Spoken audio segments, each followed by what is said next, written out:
Welcome to the Tech Egg. Don't get scrambled. Enjoy the video. In this video, I will explain how to make pasta tuna salad. First, gather your ingredients, including pasta, canned tuna, mayonnaise, and fresh vegetables. This guide will walk you through each step, from cooking the pasta to mixing everything together for a perfect blend of flavors. You'll learn how to create a satisfying meal that's both quick and incredibly tasty, ideal for any occasion or a simple lunch. To begin, you'll need about 8 ounces of your favorite small pasta, like elbow macaroni or shells. For the protein, grab 12 ounces of canned tuna, making sure it's thoroughly drained.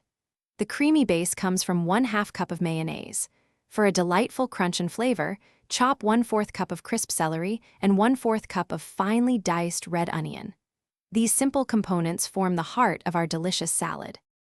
Start by cooking your 8 ounces of pasta according to the package instructions until it's perfectly al dente.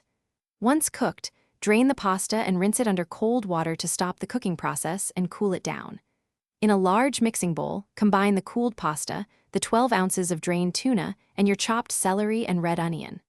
Finally, add the 1/2 cup of mayonnaise, a pinch of salt, and a dash of pepper, mixing everything gently until it's thoroughly combined. For the best flavor, chill your pasta tuna salad in the refrigerator for at least 30 minutes before serving. This allows the flavors to meld beautifully. You can enjoy this versatile salad as a satisfying light lunch on its own, or as a delightful side dish with your favorite main course. For an extra burst of freshness, try adding a squeeze of fresh lemon juice. Remember to store any remaining salad in an airtight container in the refrigerator for up to 3 days.